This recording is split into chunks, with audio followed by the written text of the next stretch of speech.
Welcome to Travel with Danny and MJ. I'm Mary Jane. And I'm Danny. We're traveling the world with just carry-ons and a backpack each.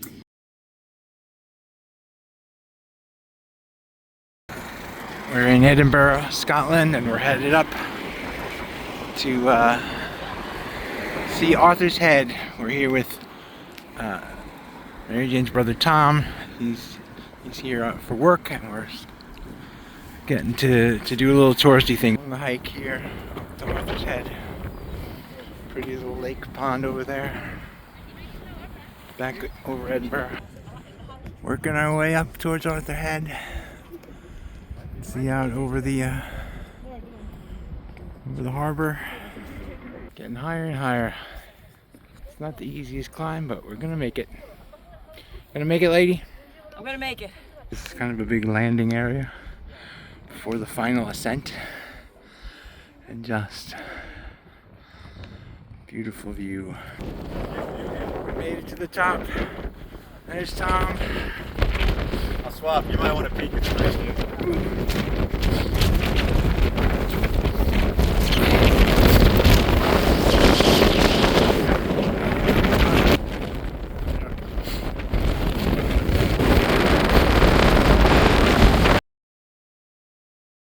We got to the top, lady. We did. Was it worth it? It was worth it. It's unbelievable the wind up here. Yeah. Now we're gonna head down. Climbing all the way up to the top. We did that, but it's really windy up there, so I didn't film from right up there. Now we're heading down. I usually say down is easier. I'm not sure it is. That's where we were. We made it up there, and now we're heading down. Took an alternate path down through the valley. So I walked through the valley of the blind. Mary Jane approves of this path. We're in Hollyrood Palace, which is the home of King Charles in Scotland. It is the royal palace for the royal family when they are in Scotland. So this is the quadrangle in Hollyrood Palace. These are the ruins in the Hollyrood Abbey, which is adjacent to the palace. We're not allowed to take pictures inside of the palace itself. It's restricted, but in these ruins, which are from the 1300s, I can show you a little bit of that. These are the gardens at Hollyrood Palace. They are used for both the public as well as official ceremonies and events. And they are quite the distinction from the kind of more wild areas of Arthur's Seat, just beyond the palace here. Here's another view of the Hollyrood Abbey. So it was first founded in the 1100s and was really a major cathedral or place of worship through the 1500s. Kings were coronated there through Elizabeth's time and King James, Mary Queen of Scots, and then more of the gardens. The gardens are used for annually in the spring for Royal Garden Party. It's the backside of Hollywood Palace. More of the gardens and Arthur's Seat off in the distance in the background there. Sure, we're here in November, so I'm sure it's quite beautiful in the spring and summer, but it's beautiful now.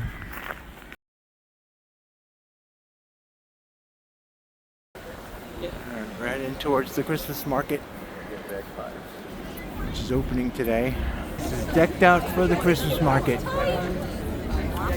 We're in the Edinburgh Christmas market, just opened today.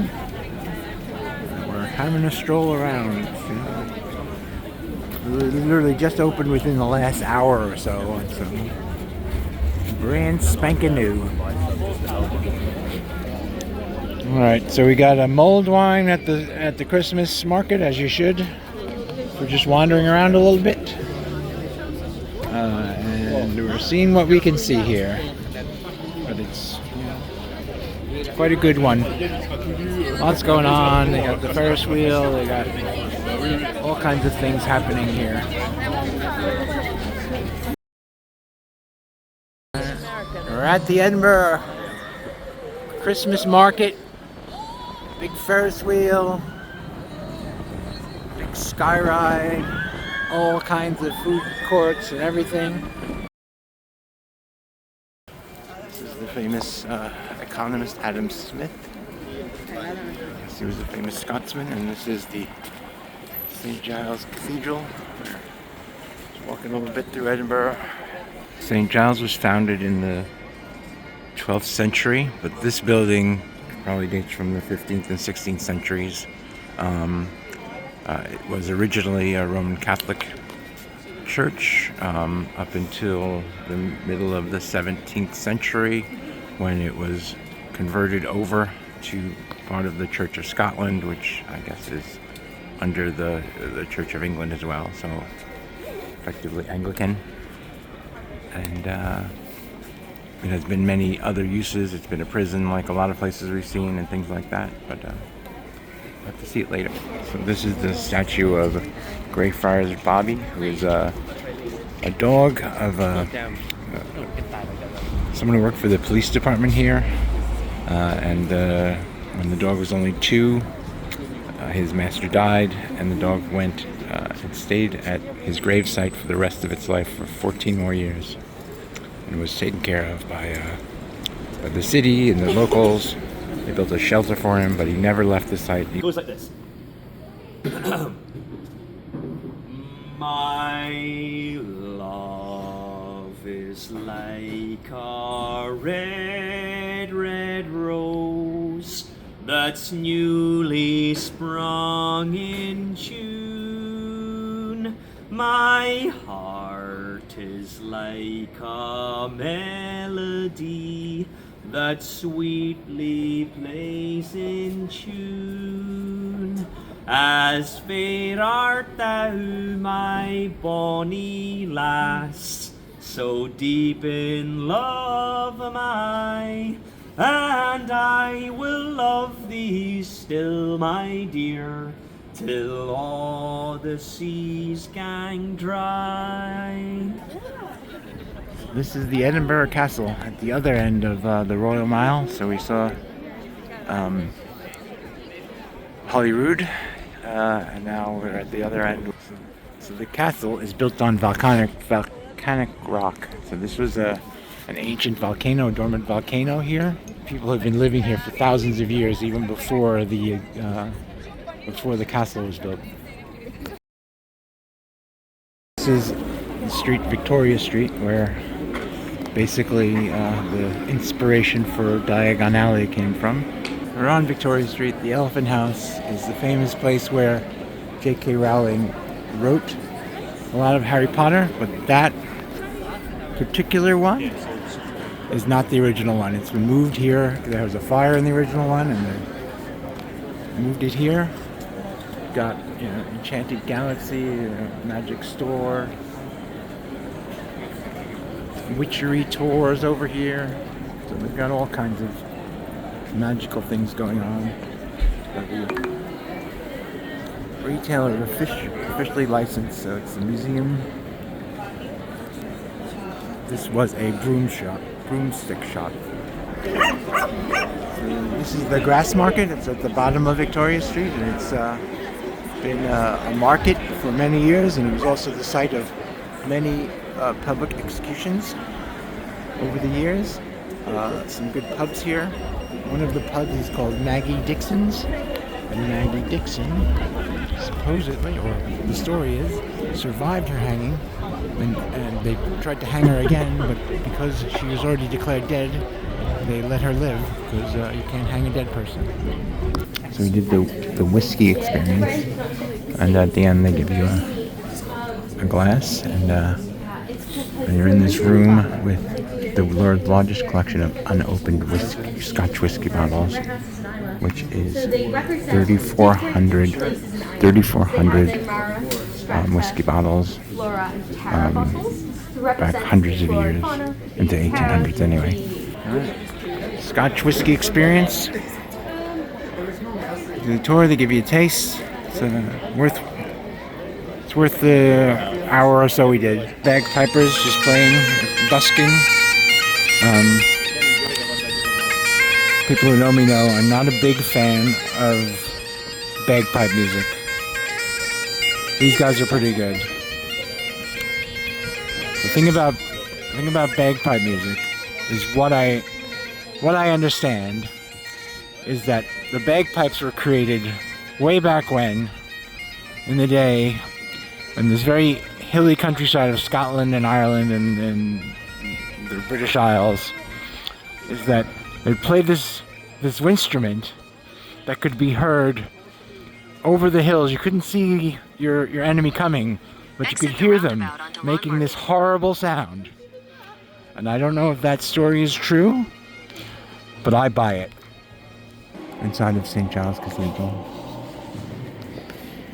as I mentioned earlier, founded in 1124 in the 12th century, has been refurbished. There was a big fire that swept through this part of Edinburgh in the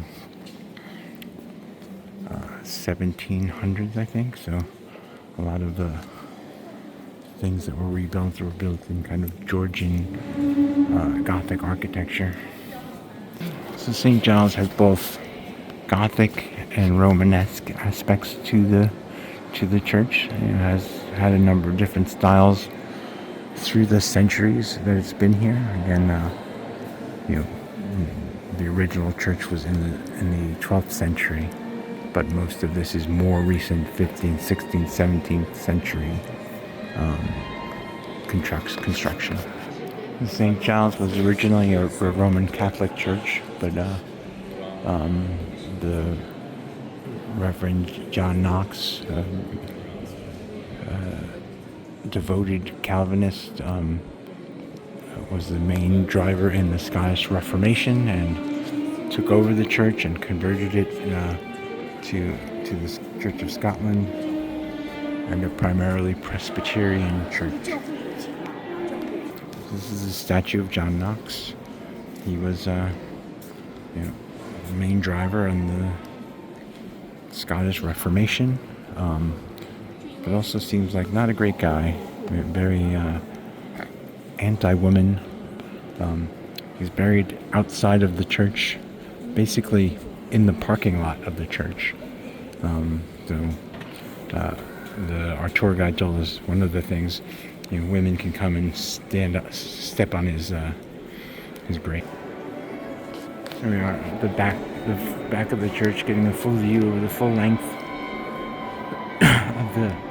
of the cathedral. So at the top of this tower is the national animal of Scotland, which is a unicorn, which is not, a real animal, right? I guess, but it's a unicorn because back in the mythology was the unicorn was the only animal that could defeat a lion, and since the British national animal is the lion, they wanted to have the upper hand over the British. In Edinburgh, there's all these little kind of tiny pathways called close. It's called the close. In a bar called the Three Sisters, and it is there is a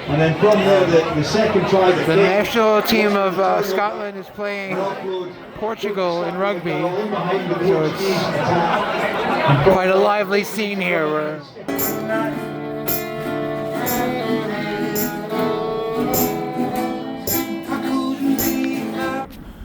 we're on the top of not on the top quite of Calton Hill, which is overlooking the city. We're going to go to the top, but we're walking what's called Regent's Walk.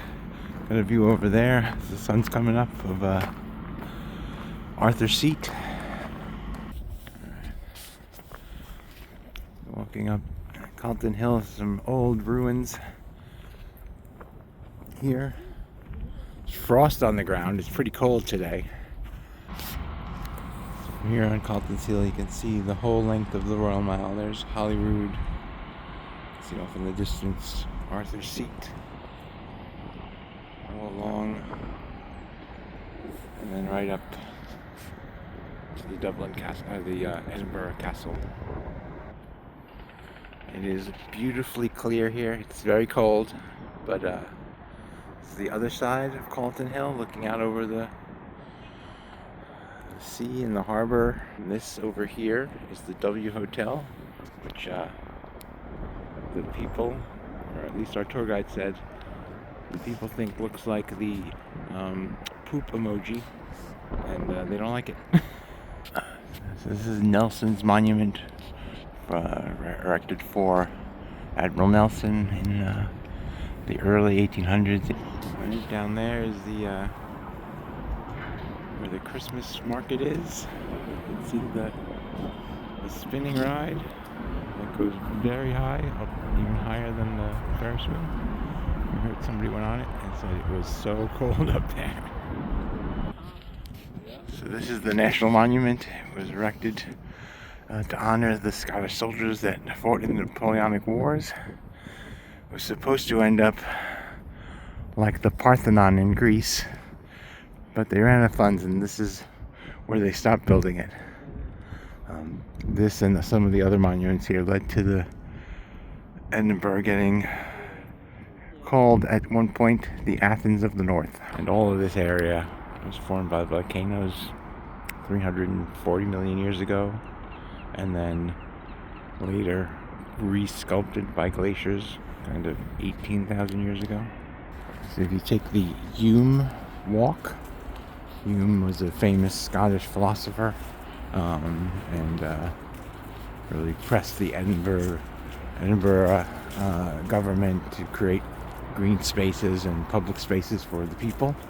But if we come to the end of that walk, right across the street, you enter the London Road Gardens, which is another pretty park we just discovered, and we're taking a stroll through. Here in the National Museum of Scotland, this is the tomb of Mary Queen of Scots, created by her son.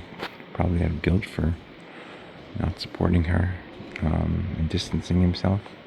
He eventually became the king of both Scotland and England. In here there's a lot of different things. There's things going back to William Wallace and Robert the Bruce, and all through the centuries. The National Museum has a outdoor terrace on the roof. Got a view of the castle from here. We're in the National Gallery of Scotland. We're going to have a look around, see the art. And this gallery overlooks the place where the Christmas market is, and we'll probably make one last stop there before. So we're in the National Gallery. This is the Scottish art over, from 1800 to 1945. So basically a century and a half of Scottish art. It's a painting from about 1845 of the view down the Royal Mile out to Arthur's Seat from inside the walls of Edinburgh Castle. This painting is of Edinburgh from the perspective on Calton Hill, where we were earlier today. Up on the second floor of or I guess really the first floor in Europe of the National Galleries of Scotland. Really some beautiful, just the rooms themselves are beautiful, and lots of great works of art here. To see Scottish, but Dutch, English, French, all over. This is the National Gallery of Scotland. Lots of paintings focusing mostly on Scottish works, but a mix of French and Italian and Dutch and Flemish, all kinds. But worth a visit. We're back in the Christmas market. A little calmer. We were here when it opened, so it was crazy full of people trying to be the first ones. Lots of good things. Pies. All kinds of souvenirs, jams. Waffles from Holland. Some rides out there. Big Ferris wheel. A big kind of spinning high ride. Market winds to the park. There's spots to get your Instagram photo with the Edinburgh sign there. Big kind of disco ball, and then some more stalls beyond those trees there. In the middle of the Christmas market is the Scott Monument, the monument to Walter Scott, the famous Scottish author. Thanks for traveling with Danny and MJ. We look forward to seeing you on our next adventure.